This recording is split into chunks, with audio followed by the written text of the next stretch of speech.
Okay बात सो आपका ये क्वेश्चन था कि what is the Starling force and its hypothesis. तो स्टार्लिंग क्या था, ये एक साइंटिस्ट था, ठीक है। ये उसने ये फोर्स बाद में उसको फोर्स की तरह बताया गया। जब स्टार्लिंग ने पहले बताया तो वो क्या एक हाइपोथेसिस थी, फिर उसे बाद में स्टार्लिंग फोर्स का नाम दे दिया गया। अब आपको पता है कि ये जो फिल्ट्रेशन है ये क्या होता है। जैसे कि हमें पता है कि जैसे हम यूरिन फॉर्मेशन के लिए हम 3 चीज़ें पढ़ते हैं, फिल्ट्रेशन पढ़ते हैं, रीएब्जॉर्प्शन पढ़ते हैं और फिर उसके बाद हम पढ़ते हैं एक सिक्रीशन।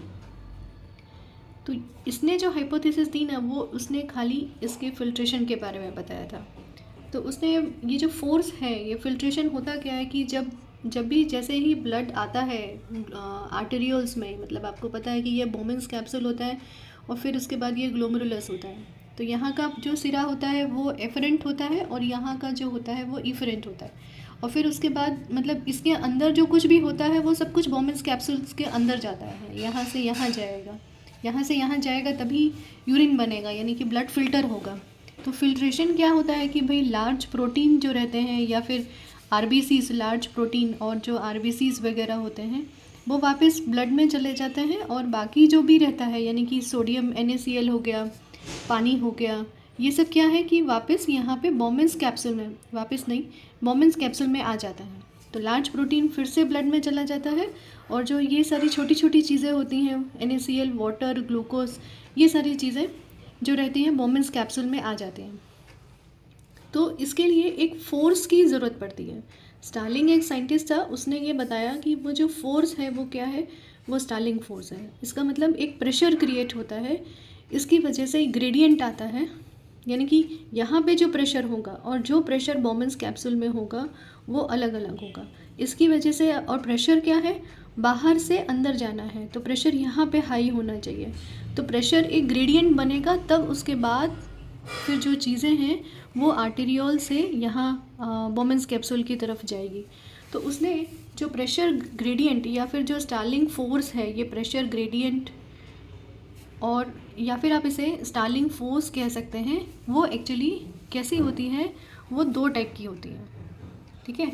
उसका नाम है, एक है hydrostatic pressure gradient, hydrostatic pressure gradient, और दूसरा होता है ऑस्मोटिक प्रेशर ग्रेडियंट। अब हम सबसे पहले हाइड्रोस्टेटिक प्रेशर ग्रेडियंट की बात करते हैं। तो ये है आपकी एफरेंट, ये आपकी आर्टेरियोल है, ठीक है, और ये आपका बोमेंस कैप्सूल है, ठीक है।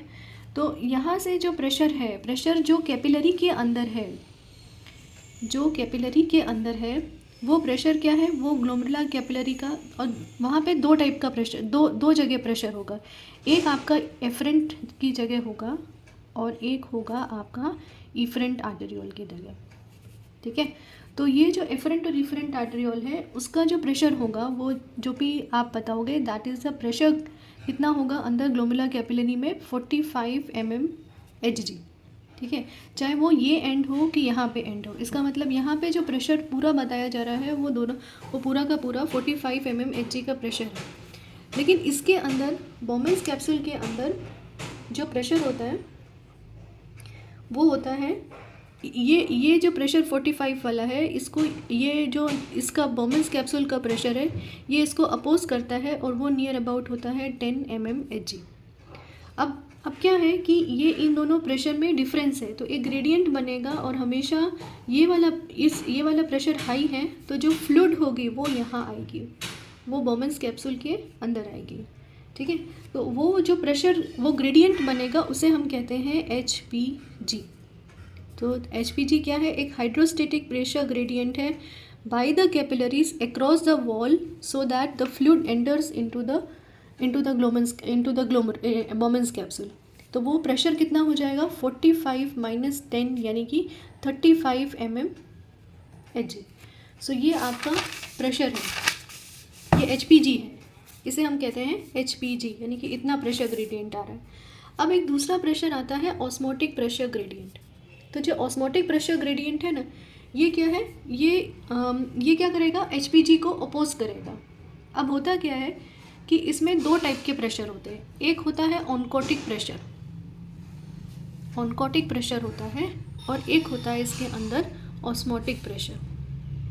अब जो ऑनकोटिक प्रेशर है वो क्या है, तो बाहर क्या है बेटा, यहाँ पे इंटरस्टिशियम है, ये कैपिलरी है, ये ग्लोमेरुलस है।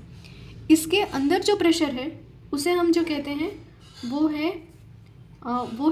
है osmotic pressure of the tubular fluid, यानी कि इसको हम डिनोट करते हैं एज ITT, ठीक है। अब ये जो ऑनकोटिक प्रेशर है यानी कि बाहर से प्रेशर इसके अंदर लग रहा है, तो ये जो इंटरस्टिशियम है ये क्या है, ये इंटरस्टिशियम है।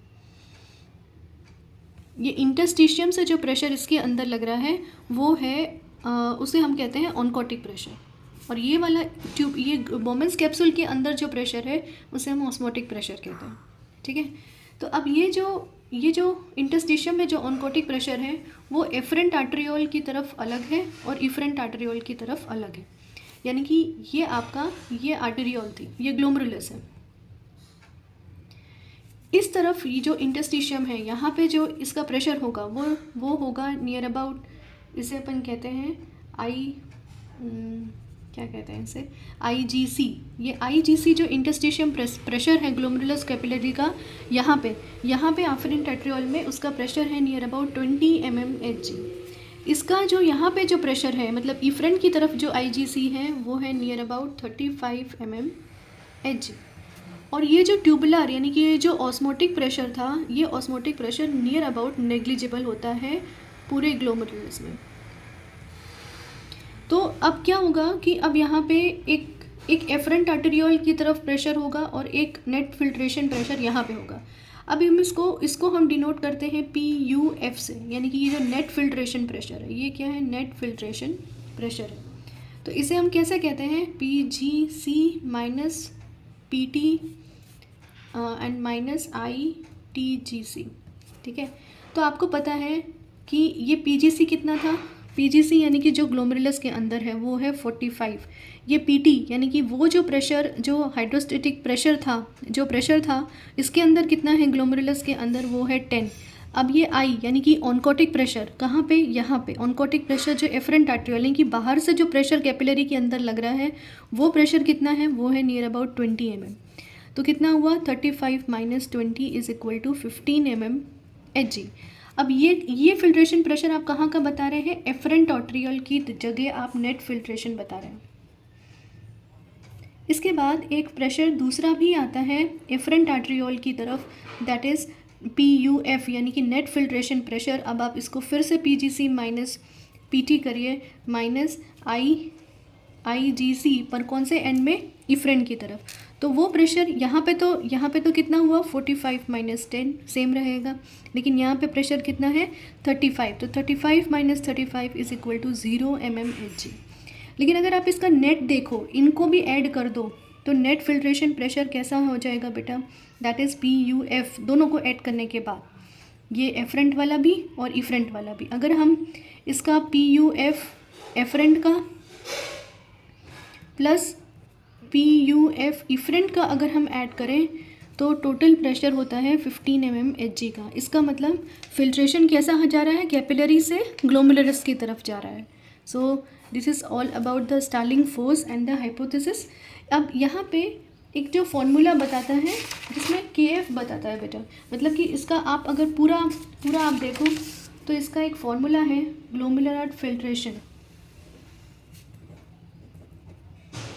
is equal to the KF into PGC minus PT minus IGC minus ITT। तो यही चीज़ हमने बताई, क्योंकि ITT तो हमेशा नेग्लिजिबल ही होती है, ज़ीरो होती है, तो इसी चीज़ को हम खाली यहाँ तक बता रहे थे बस। ये यहाँ पे एफरेंट आर्टरियोल में अलग होता है इफरेंट। अब ये KF क्या होता है, ये एक फिल्ट्रेशन कोएफिशिएंट होता है बेटा, जो कोएफिशिएंट है, it is a product of permeability into the surface area.